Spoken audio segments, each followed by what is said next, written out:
that's why this says 103. So I am going to turn the microphone over to Michael Raff.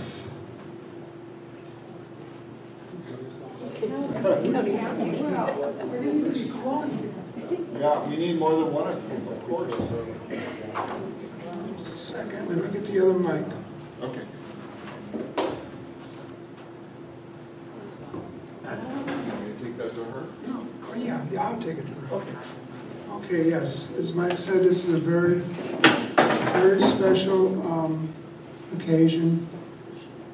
We decided to have June Langer be in our member spotlight.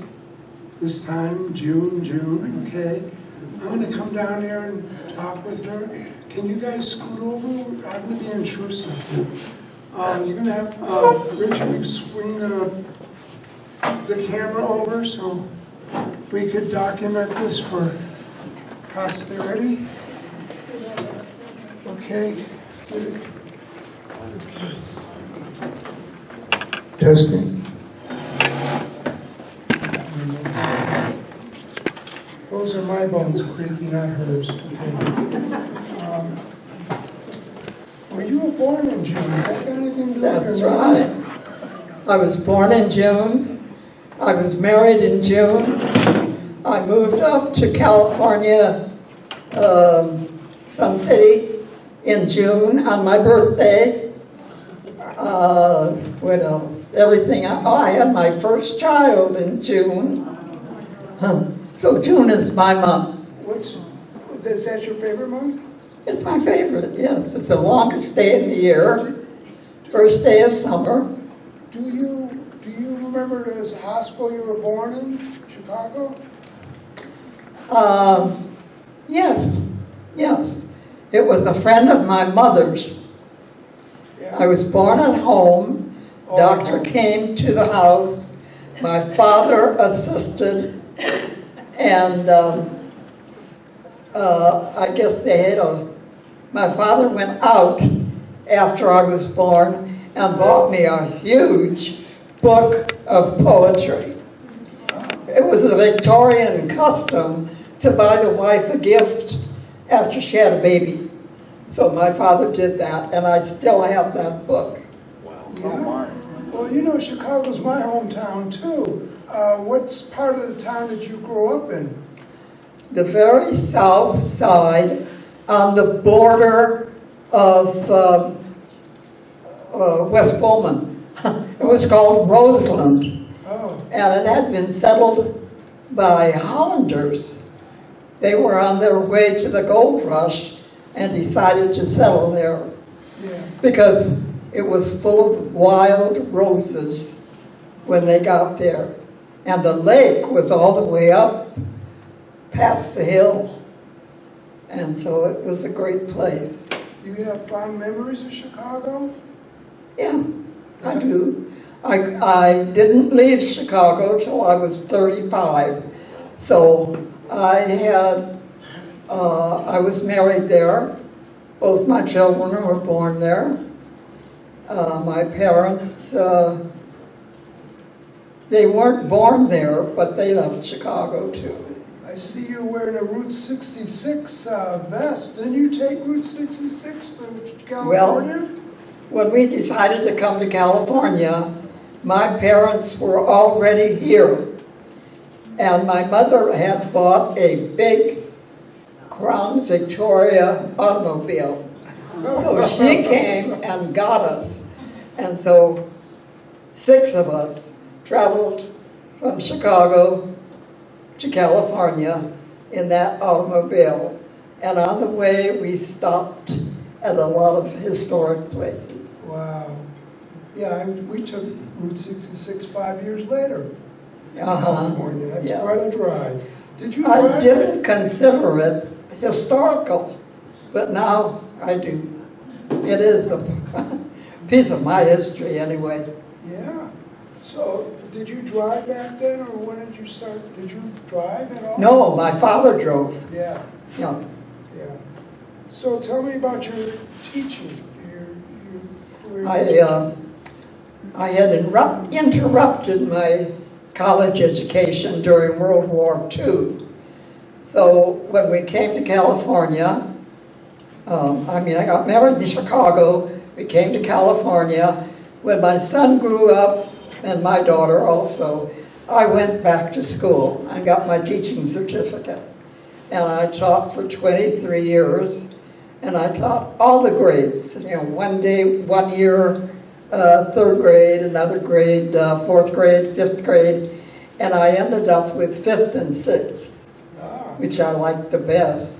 But I loved teaching. The first year I taught, I said to Mary, it's a shame to get paid for having so much fun. What's your favorite subjects to teach? Reading and math. Good ones. Tell us about your marriage. Oh, I had a wonderful husband. We met during World War II. We were both working in the same war factory. And he was what we call a stock chaser. He'd run all over the shop, tell everybody, get that stuff moving. And so he had a chance to come over and talk to me. And one day I had been out somewhere, and my boss said to Herbie, why don't you take her someplace? And he said, oh, that would be great. And he said, call me anytime you want to go. And he gave me his phone number, and he expected me to call him the following weekend. And I didn't. My mother says the girl doesn't call the boy calls the girl. But anyway, he was so disappointed that he called me the next weekend. After that, we started going together and got engaged. And when the war was over, we got married. Wow. Yeah, and he was, I have to say, was a wonderful husband, very tolerant, except he hated teachers. until Mary got to be a teacher, and she re-educated him. Yes, she did. And then he was okay.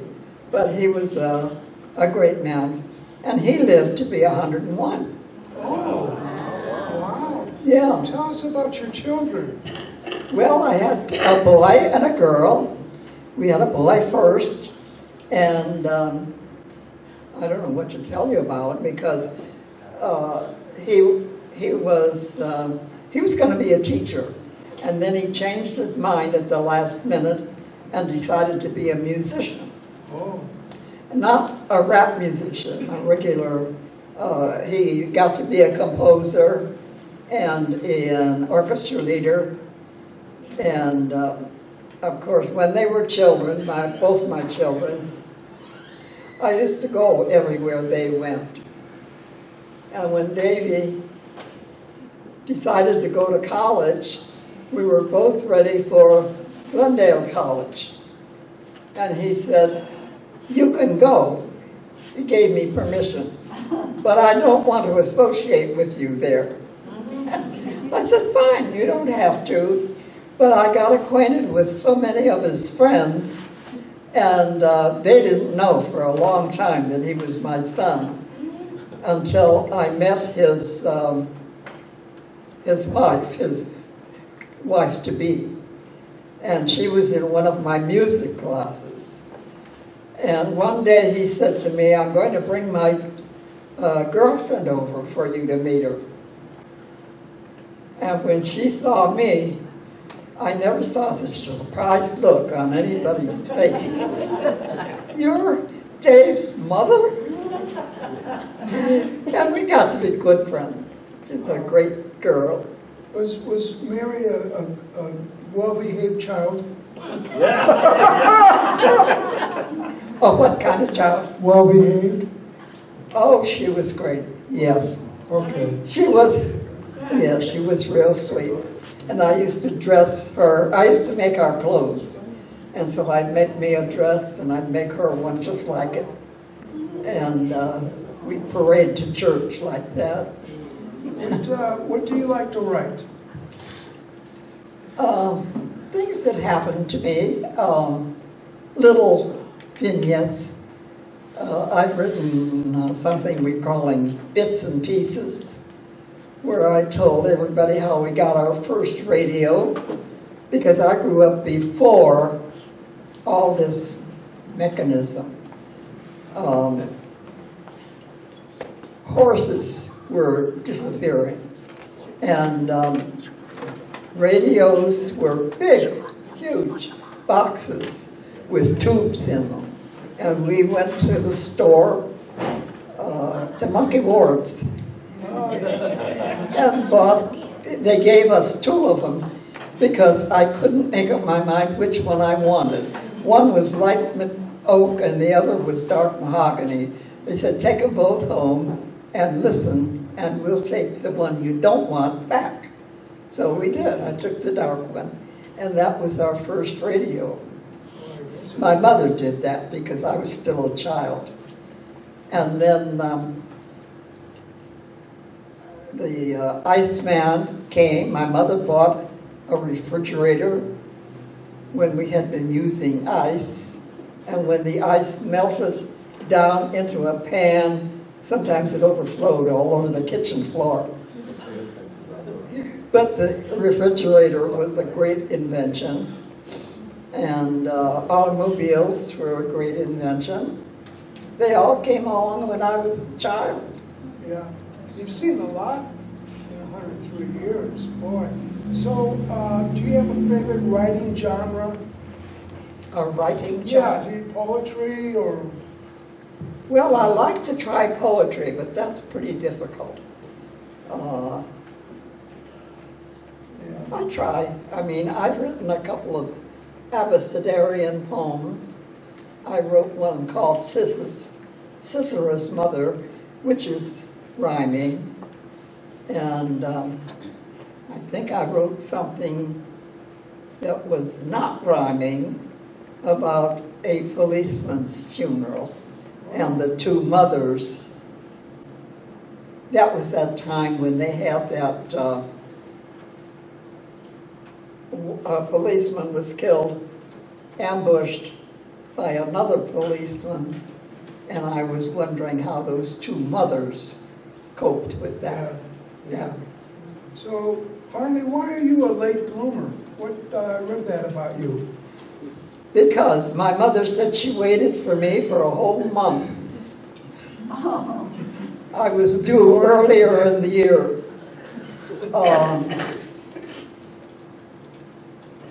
I interrupted my education because when I was 6 years old, I said I'm going to be a teacher. And I didn't get to be a teacher till I was 40. Wow. I took up dancing when I was 50. And I took up painting when I was 85. And I took up writing around the same time. And so I'm still thinking of what I'm going to be doing next year. Play the piano? Oh yeah, I play the piano. But that is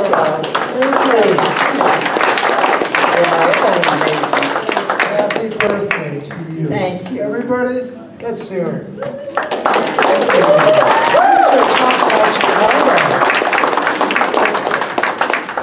I am honored to be honored today. You are. I love every one of you. You're all so sweet. Thank you. You're sweet too.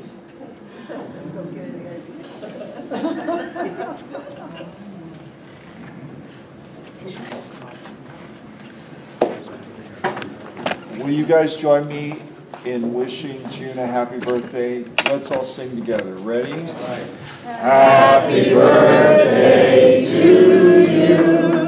Happy birthday to you. Happy birthday, dear June. Happy birthday to you. And many more.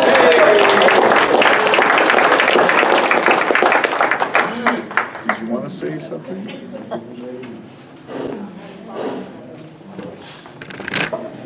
Just I don't know how I was so blessed to have been born to this woman, but I really was. And she's the most non-judgmental person that you can imagine, and she worries about each and every one of you. You really are all her children. And so if you want to steal her for a while, here and there, that's okay. I have a collage on the back table, and you can ask her some questions. And our theme is Route 66 because I was on that journey with her in 1958 when we moved to California. It was quite an adventure. And this is the 100th year of Route 66 and the 250th year of our country. And my niece turns 50 this year, and she's going heading to Washington, D.C. after she comes and says, happy birthday to my mom. So, yeah, and she's really the reason that I became a teacher and that I became a writer and that I met Sam. Sam came out to the car one time when I drove her to church, and she said, oh, go away, go help somebody who really needs it.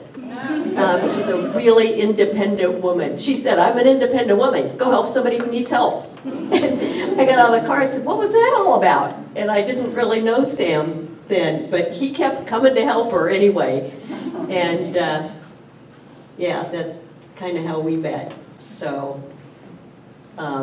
enjoy the cake when it's time for break, and ask her any questions. She's got a terrific memory. Amazing. Yes.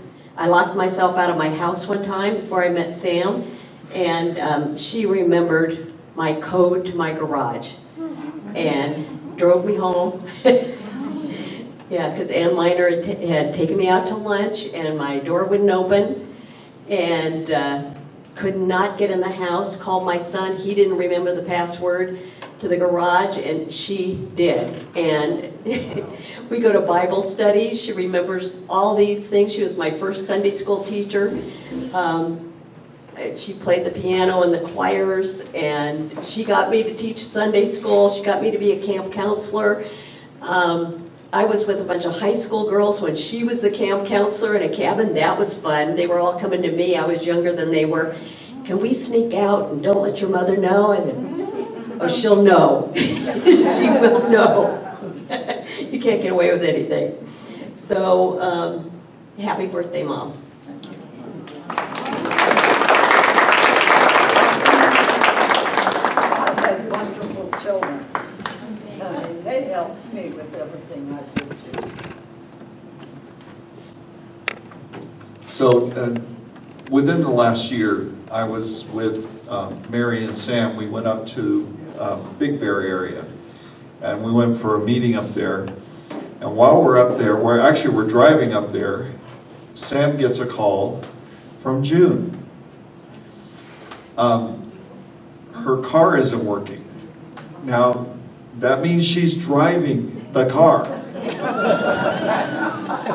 And her car had broken down, and so Sam called a friend who lives near her to go and help her out and everything. And it just, one of those things, she was driving? Yes, she was driving. June, it's such a joy to know you. Okay, I'm going to tell one more story. Okay, so we were at the Christmas meeting last year at Byron Ward's house. And I was sitting next to June, and they did this thing where, they pick the different numbers and people can go up and get one of the gifts. Everybody had brought a gift to share. So I'm sitting next to June. They call out the first number. June says, that's me. She gets up, she goes over, picks this wonderful gift and brings it back. And she's all excited and everything. It wasn't her number. And I told her, I said, you are so smart. I've got to do that next year.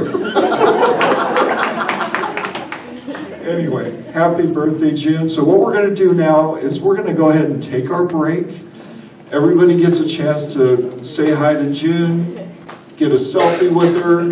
There's wonderful snacks for today, celebrating her birthday.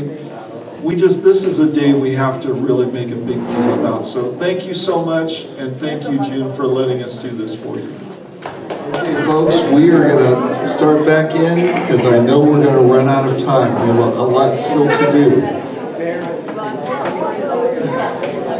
So I wanted to share with you a couple of things as we're getting settled. Next month is a very special month. Next month, and it was mentioned earlier today, next month will be the 250th celebration of us being a country, the signing of the Declaration of Independence. And I am so excited about it. We are going to take the morning next month, and we are really going to focus on who we are as Americans, how the Declaration of Independence literally changed the world. It really did. It changed the world, and we're going to talk about the power of that document. I want to not only invite you, but I want to encourage you to invite your families, invite your friends. I want to fill this room. I think it's going to be a very, very important morning.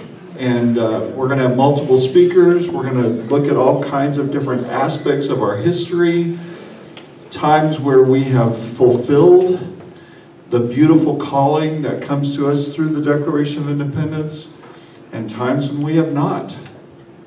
But that has been our morning star. That has been what has kept us on track as a country. And so please come, please invite somebody, bring somebody with you. I think it's going to be a really important morning.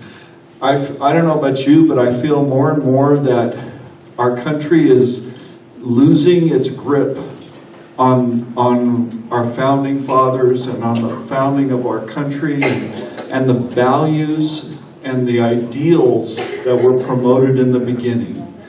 And so we need to come back to those. We need to come back and review them and see them and understand them and apply them to what's going on in our world today. I have one more quick story about June, and I'm going to go ahead and tell it. Apparently, Mary was with June when she went to get her driver's license. And the guy behind the counter, he got her application, he looked at her, looked at the application again, looked at her, and he said, "Are you sure you checked the right box? Are you sure you're not here for an ID?" And she said, "Well, I can't drive with an ID. I need a driver's license." And he was just so confounded that this 102-year-old woman would be in line for a driver's license. "But ma'am, you're 102. But I want to drive." He goes, "But you're 102. It's like, she didn't know how old she was. I still have that license. That license is still good. Oh, you're still driving? A warning to all of us. She is still driving. She got 100% on the test. 100% of the test. I can't get 100% of the test. No. This is a delightful day, and I'm so glad we're all celebrating together. It's a milestone. And like I said, I hope we all reach it. Thank you, June, for showing us that it's possible. You have just expanded what is possible for all of us. So I want to talk to you real quickly about a pitch. When we write and we want to promote our writing, we have to do it with a pitch. And so here's how this works. Last time that I submitted to an agent, I was asked to give my log line, my summary, my outline of my entire book, and my publicity plan, and 2 chapters of the book so they could review the quality of the writing. Now understand this. Your agent used to do this. for you. Your publishers used to do a lot of this for you. They don't do it for you anymore. They are expecting you, even before you knock on their door, they expect you to have all of this figured out. So this is one of the things we want to encourage you to do. Build your platform, get your emails together of people who are becoming fans of your writing, promote yourself, do the on-topic speaking, continuously keep thinking, use the social media. I know it's hard. All of this stuff is uncomfortable and hard, and it's work. Yes, sir. If the agent doesn't do any of that, what the hell do they do? The agent, that's a good question. Your income. The agent knows people that you don't know. I hate them. And it's I wanted to get a job at one point, and so I found somebody that already had the job, and I took him to lunch, and I said, "How do I get the job?" And the first thing he said to me was, "Who do you know?" I said, "I don't know anybody." He goes, "Then you won't get the job." Right. The agent knows people. The agent is working with publishers all the time and working with other agents. This person has their ear to the ground. They know what's going on in the publishing world, things that you don't know. So that's what you're doing. You're basically buying their access. That's why you want to have an agent. Again, you don't have to do this. You can self-publish. And you'll still have to do all this stuff, even if you self-publish. For myself, I just wanted to have at least one book that gets published by a traditional publisher. Just something I want to do. Okay, so what is a log line? Okay, I'm going to give you some log lines. See if you can figure out which movies these are. Are you ready? It's Jaws in space. A commercial crew is hunted and terrorized by an unstoppable extraterrestrial organism trapped inside their ship. Alien. What movie is that? Alien. Yeah, you're right. It's Alien. Next one. That's the same thing. And I'm in a bad position. I can't read it from there. Let me do it from here. An off-duty New York cop must take on a team of heavily armed terrorists holding a corporate Christmas party hostage. What movie? Die Hard. Die Hard. Absolutely. Absolutely. That's Die Hard. Next one. Billionaires clone dinosaurs for a theme park, and the security systems failed. What is it? Jurassic Park. Jurassic Park? Yeah, so you guys are good at this.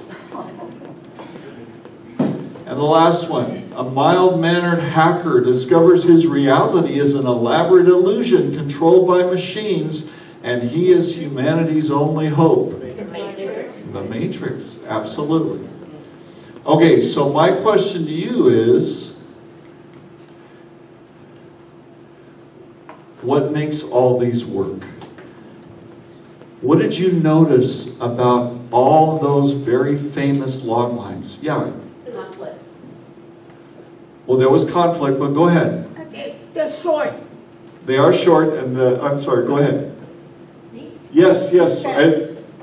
Suspense. They added suspense. They add suspense, they're short. But isn't this what everybody would tell you that the movie is about when you walk out of the theater?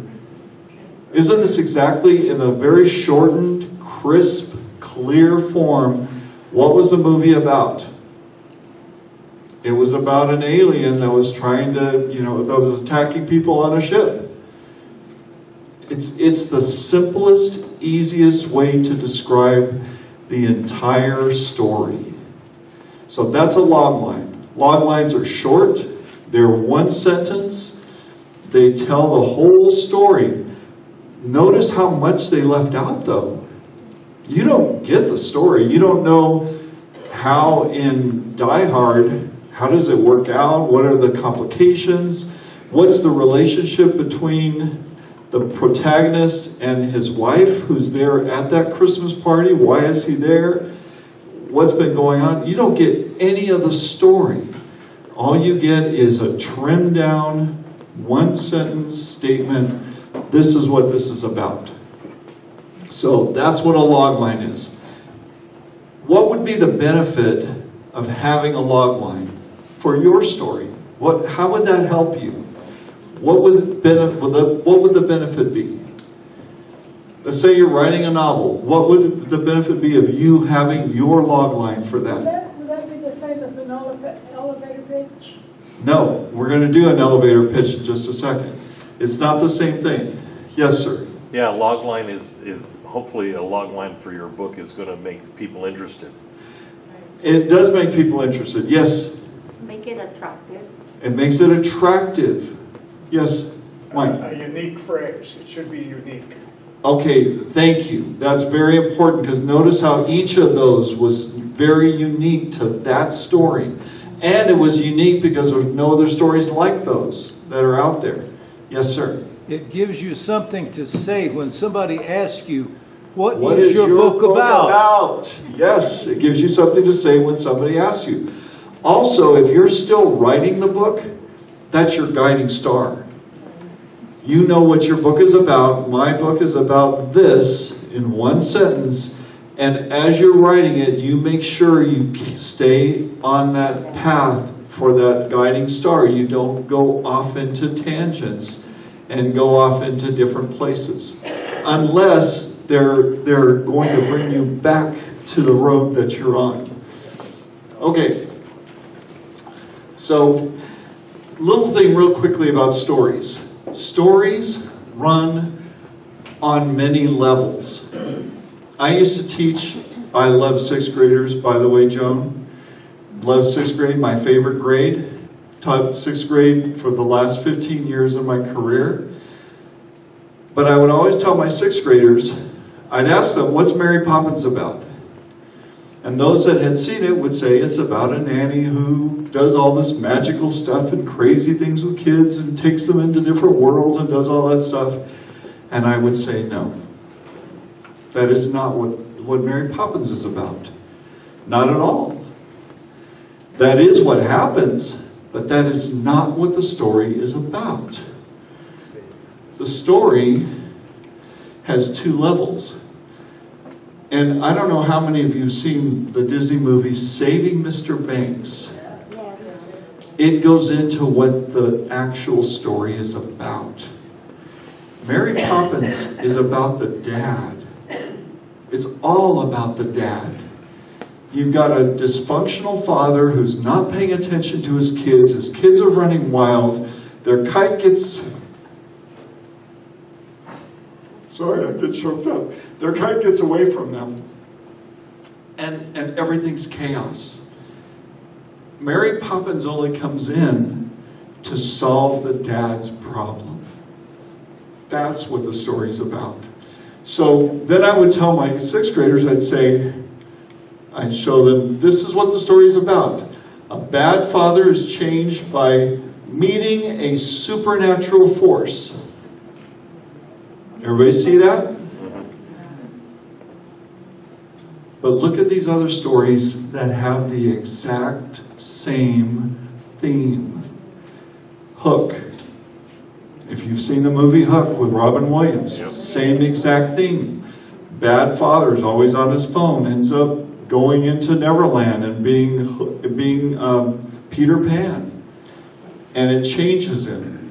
Nanny McPhee, same thing. Chitty Chitty Bang Bang, same thing. Elf. Mary Poppins we talked about, and Liar Liar. They're all about a bad father who is changed by a supernatural event and becomes a good father. That's that underneath layer that the story is really about. So when you're writing your pitch, you need to know what your story is really about. And try to make it function on 2 levels. Don't make it a simplistic story. Have it have a meaning. Have it show something that is dynamic, that teaches people something. You know, it's amazing that I just showed you 6 movies. There's probably dozens of them that have the same theme, and you guys could probably come up with another dozen. Why would that be so important right now? Because fathers, during this part of our history, have had a difficult time being fathers when they're so focused on their careers and they aren't engaging with their families. And so this is basically Hollywood's way of saying, dads, come on, be a dad. Be a dad. And they say it in an entertaining way, and hopefully it helps. So I want to ask you, what's wrong with this pitch? This is the elevator pitch. This is more fleshed out. So the log line is a 1-sentence, quick, powerful, this is what you're going to see on the screen. The elevator pitch is more nuanced. It goes into more of the story. So here it is. Everyone wants to get rich. What if someone were to discover a way to beat the system and funnel billions of dollars into their bank account? What would this do to them? What would this do to their family? What would this do to the wider society? I got to tell you, if you sent that to an agent, you'd be rejected. And rightfully so. Because this is missing all the major elements that a pitch has to have. And what are those elements? Elements of a good pitch. Number 1, we need to know who the protagonist is. Who is the story about? It doesn't say in that pitch I just gave you. You don't get to know who the main character is.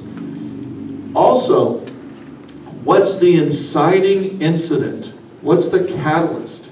What's the event that gets the story rolling? If you'll notice, in every good story, something happens that changes the whole direction of the story and the whole dynamic. That wasn't mentioned. The goal, what does the character really want to achieve, and where are they going? A good story works on 2 levels, I showed you that. What the character wants, and what the character needs. And those are 2 different things. Mary Poppins, what does the dad want? He wants to go up in rank in the bank. Everything's about his job. And he's doing everything he can to move up the ladder of success. What does he need? He needs to be a good father. And then, what's the obstacle? What's getting in the character's way of achieving the goal? And this is what creates the tension in your story. What is it that's holding the main character back? And then, what are the stakes? What is the consequence? What is gained or lost if the character fails or succeeds? There has to be something, some sense of this is a risk, and he can't or she can't afford to fail. And what is the hook? What is the uniqueness of this? Somebody mentioned earlier that all those log lines were so different. What makes your story different than every other story that's out there? So, let's go back and look at the pitch. Everyone wants to get rich. What if someone were to discover a way to beat the system and funnel billions of dollars into their bank account? What would this do to them? What would this do to their family? What would this do to the wider society? It doesn't work we don't know the protagonist. So, how can we change this? What can we do to change this? Go ahead, John. Take out the first sentence, it's cliche. Okay, explain that, because that's a good one. You remember we had that movie producer a couple of years ago come here and give us a class on pitch, and he told us, if you don't get their attention within the first 8 to 10 seconds, forget it. Yeah. So that right there, everyone wants to get rich. That's such a cliche statement. you know, why? Why does everybody want to get rich? Or what will help everybody get rich? And we're not stating that. The hook is pretty weak in this cliche, or in this pitch. It is. It's watered down. It doesn't tell you anything. It doesn't get you involved. Well, it doesn't hook you. It doesn't hook you. Well, we get hooked by relating to characters. You know, when you can relate to a character, you're in it. Because you become that character. You are taking the journey through that character's eyes. That's the beauty of reading. We use our imaginations. This doesn't do that for you. Okay, second element, inciting incident. What happens? Is it specific? Can we clarify it? Here it says, what if someone were to discover a way to beat the system and funnel billions of dollars into their bank account? That is not specific. So can anybody make it specific? Anybody have an idea? How would we make that specific? Yeah. Say insert a virus into the system that redirects. Oh, he does something illegal. Yeah. He learns how to hack into the monetary system. There was a movie that did that where Richard Pryor, forget the name of the movie, but Richard Pryor, it was one of the Superman movies. Richard Pryor figured out how to get the part of a penny that everybody was paying that was rounded off. He figured out how to create a computer bug that would send that to his bank account. And he got rich. So yeah, create a way to funnel the money back to yourself. Write a program. Okay, so the next thing, what's the goal? What is the perceived goal of the main character? What does the main character really want? Lots of money. Billions. Wants to make billions. Wants to make billions. Or, as we saw this week, wants to be the second trillionaire. If you follow the news. Okay. And then, what would be an obstacle? What would be something that would keep this person from reaching that goal? We talked about the fact that he wrote a computer program. What would get in his way? Go ahead, Mike. Well, I was going to suggest in the beginning, back to what you were talking about as far as everyone wants to get rich. You could say, how I married Elon Musk.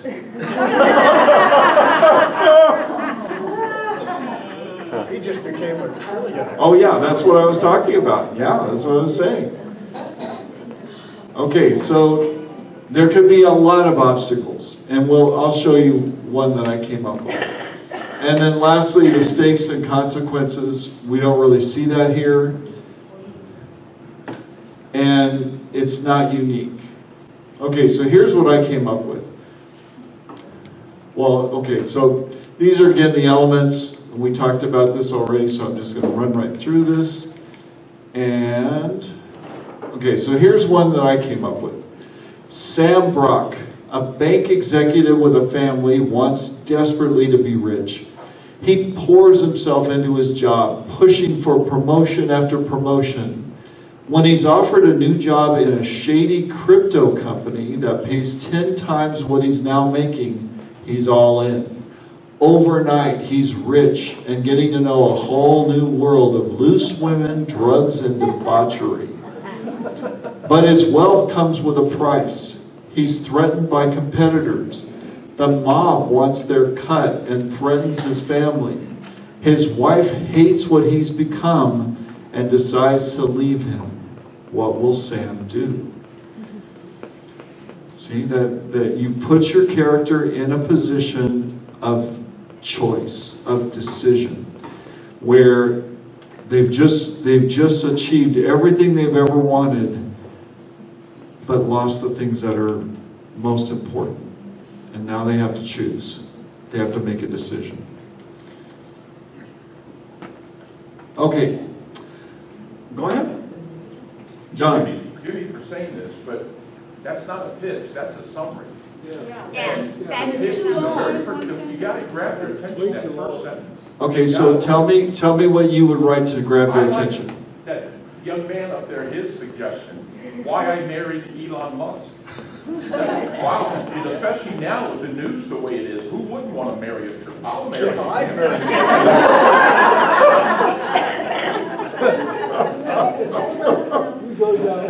Well, that tells us a lot more about you. Okay. Go ahead. I think if I were doing this, I'd say this is a 21st century spin on the Midas touch.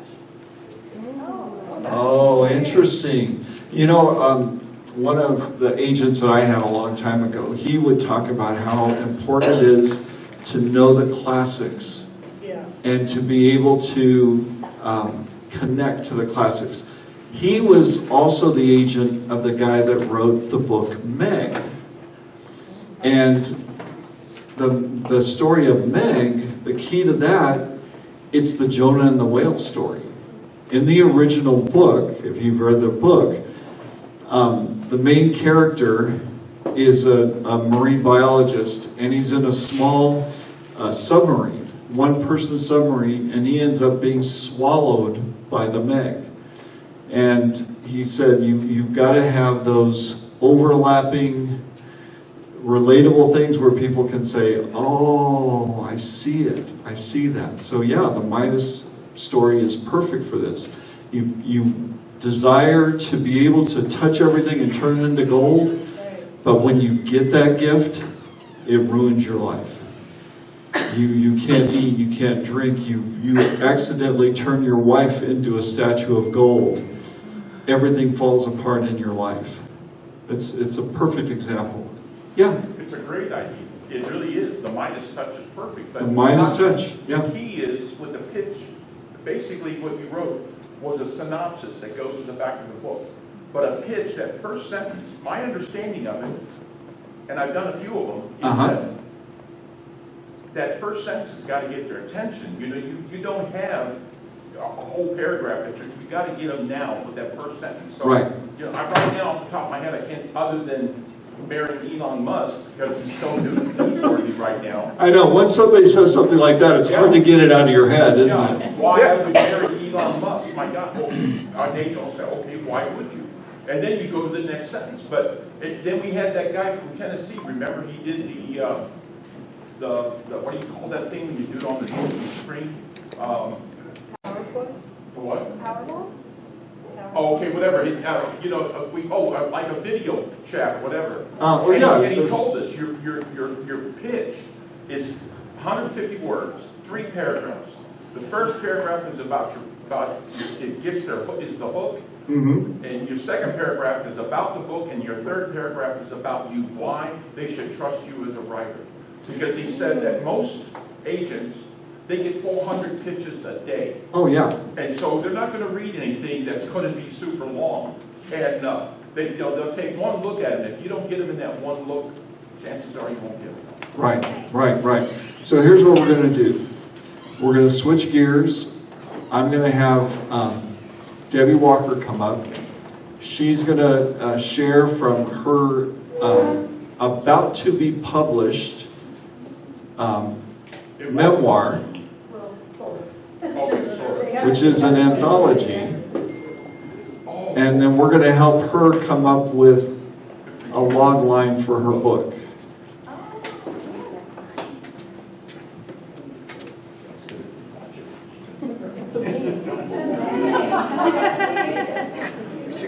You're taking the long way here. I should have drawn her a map.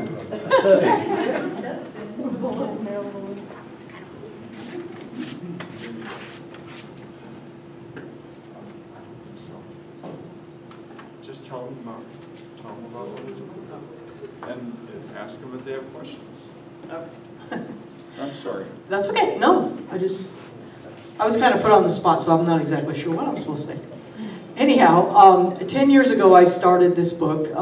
My son introduced me to a man that worked at the mall that was Santa Claus, and we had a 7-year relationship. And so that's what my book is about. It's a memoir. And it's basically little, kind of the way, if any of you have read Tom Foley's books, how he does a chapter, and each chapter is a separate event. That's basically what my book is, and I start as best as I can remember in chronological order and list these events, but each chapter basically stands alone. So it's kind of hard to come up with a pitch for this because it's a memoir, it's about a 7-year period of my life, and I don't know what else to say about it. So what's the theme?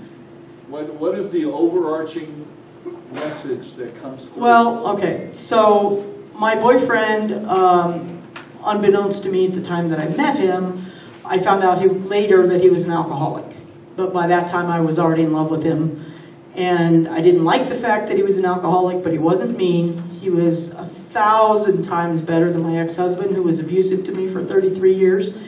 And so I stayed with him, and we never had a fight in 7 years. He was wonderful other than the alcohol. So it deals with a relationship, a love relationship, dealing with having to deal with alcoholism and the effects on that. Yes, ma'am? It's kind of like Die Hard. Is it a Christmas movie? Is this a Christmas story? It's not. Kind of that theme. People will say Die Hard is a Christmas movie, and others say they won't. The title, I say, oh, what a beautiful Christmas story, and you tell me it's a love story. Yes. So it's a love story that's not a Christmas story. Correct. It revolved around Christmas because that's how we met.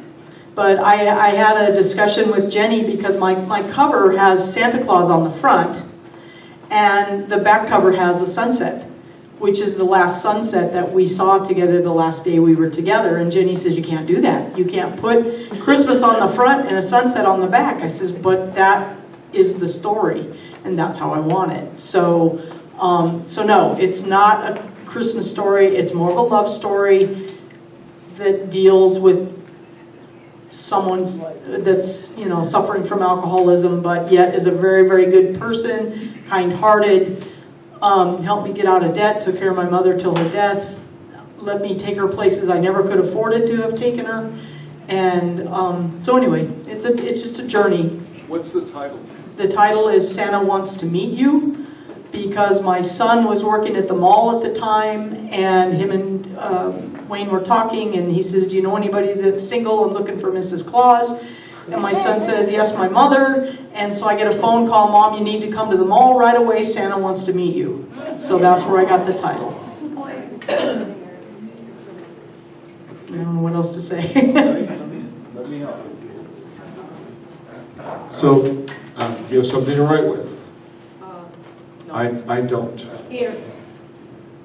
John can take notes for me. Okay, John, you're going to take notes. Okay. Okay, let's give her ideas. Any idea for a log line? Yes, John? I had an affair with Santa Claus.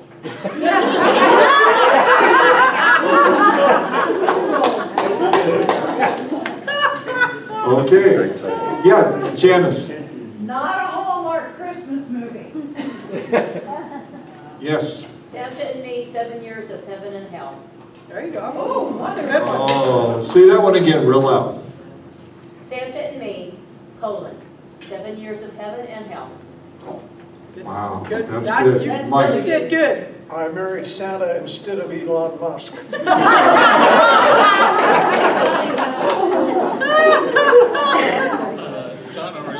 Okay, anybody else? Any other ideas? Yes, Virginia, Santa Claus is real. Or maybe I found the true Santa Claus. The best one is Judas. That's good. What Yeah. was June's again, so I can write that down? Got ran over by Santa instead of his reindeer.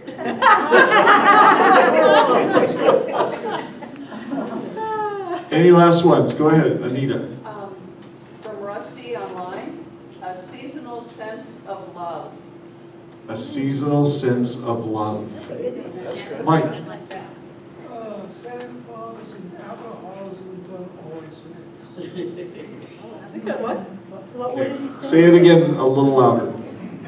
Santa Claus and alcoholism don't always mix. Santa Claus and alcohol don't always mix. Okay, any last one before we move on? Another online one. Oh, go ahead. The other side of 7 years. The other side of 7 years. Okay, those are all great ideas, and you've got them, John? I got them. Okay, you guys have them? We're perfect. Everybody give Debbie a big hand and congratulate her on her book. And we'll be helping Debbie with a big launch and articles in the Inkslinger and all kinds of stuff. But you know, this is why I love this club. So many books are being published from this club. It's amazing to me. We're going to finish today with Mr. Spencer. He and Janice, you're going to be up. They are going to share with us how AI can help us. You push the down arrow right there. How AI can help us with creating log lines, pitches, and all of that. Keep going. Keep going. And keep going. Keep going. Keep going. And there you are. All right. Okay, this is going to be a little difficult. In the beginning, I thought the computer was going to be up here so I would be able to see it. And most of you know I'm legally blind as well. So we're going to have to figure out a creative way to do this. Closing the mic. We can't hear you. And it's just using ChatGPT for queries. Mike? Put the mic up to your mouth. All right. That better? Yes. All right, here we go. Oh my gosh. What I'd like to do is, first of all, how many have actually used ChatGPT? Okay, for those of you that haven't, what I'm going to do is just simply show you how you could use it. How many of you have friends that you have text conversations with? Oh, yeah. All right. There's no difference. Having a text conversation with a person on your phone, you ask them a question, they answer it. That's exactly the same concept with ChatGPT. You go online, you ask a question, Chat answers. It's really that simple. Now, this is a picture of a browser. You just type in OpenAI in the browser window, and it's going to open this screen. And what does that say right there? Under the... Introducing ChatGPT. Boom. That's what you want. When you click on that, this happens. It says Introducing ChatGPT, and you just click on that. And that's what happens. And now you're inside ChatGPT. It tells you, what does it say, Janice? Ask anything. Ask anything. And you simply type it in. What is the date today? Yeah, that's what I typed in. What is the date today? And Chat told me, Today is Thursday, June 11th, 2026. you can't trust ChatGPT. Is it Thursday? No. It was when I asked you the question. You got to be careful with the prompts that you use. In the beginning, when computers first came out, they was saying garbage in, garbage out. Right. If you put in good prompts, you will get good output. If you don't, you won't. Now,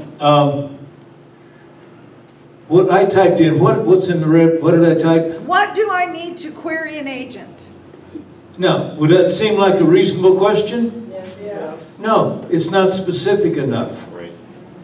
What I got was, If by querying an agent you mean giving instructions to an AI agent such as ChatGPT, Codex, Claude, Gemini, or a specialized tax agent, the quality of the result depends heavily on the information you provide up front.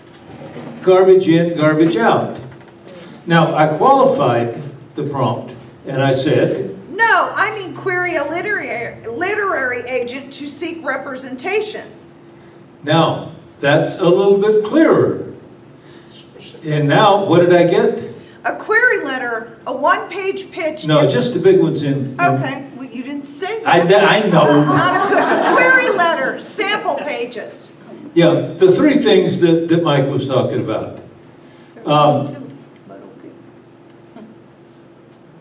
Now, Mike has already covered most of this, the difference between a log line and a elevator pitch and a tagline. He didn't actually talk about taglines, so I might spend a little time on taglines. What does that say? Taglines, a short, memorable phrase designed to create curiosity or evoke emotion. It does not explain the plot. Its purpose is to make someone want to learn more. It's usually 3 to 10 words. Examples are the portal opened, the hunt began, the magic found him, war followed, one man, two worlds, a destiny forged in fire. Think of a tagline as the phrase that might appear on a book cover, poster, or advertisement. Good. Now, how many of you ever seen a Toyota commercial on TV? What do they always say? Come on, people. Ford says Ford tough. Yeah. Anyway, Toyota, let's go places. That's a tagline. It does not explain the car. It's just a tagline. All of you should have a tagline for your book. Now, what was the last tagline, the examples? Read it again. One man, two worlds, a destiny forged in fire. Boom. Now, it's talking about my book. I didn't have your book handy, so I put in mine. But that's a great tagline for my book. One man, two worlds, a destiny forged in fire. That's a perfect tagline for my book. The one I'd used before that was Die Hard meets Harry Potter on a parallel planet. This one is much better. But you need a tagline to use. You can put it in your book. You can put it on the back cover. But you should come up with a tagline, and ChatGPT is a great place to get a tagline. Some of you won't do it. She won't. Debbie Walker won't. But others of you might. To get Chat's opinion on your book and to help you with this sort of thing, you need to upload your manuscript. I do it. I've done it with all my books, and nothing ugly has happened. Yeah. Well, yet, I'll give you that. I don't expect anything bad to happen. This is not for everybody, and those of you that are skeptical, please do not do it. But for those of you that would like a little help, and you'd like to investigate AI a little bit more, this is a great way to do it. It can help you write your taglines, it can help you write an elevator pitch and a log line.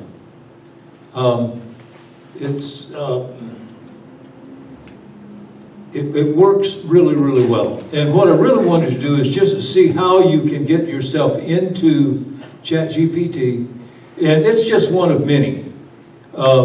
Every major software maker has an AI.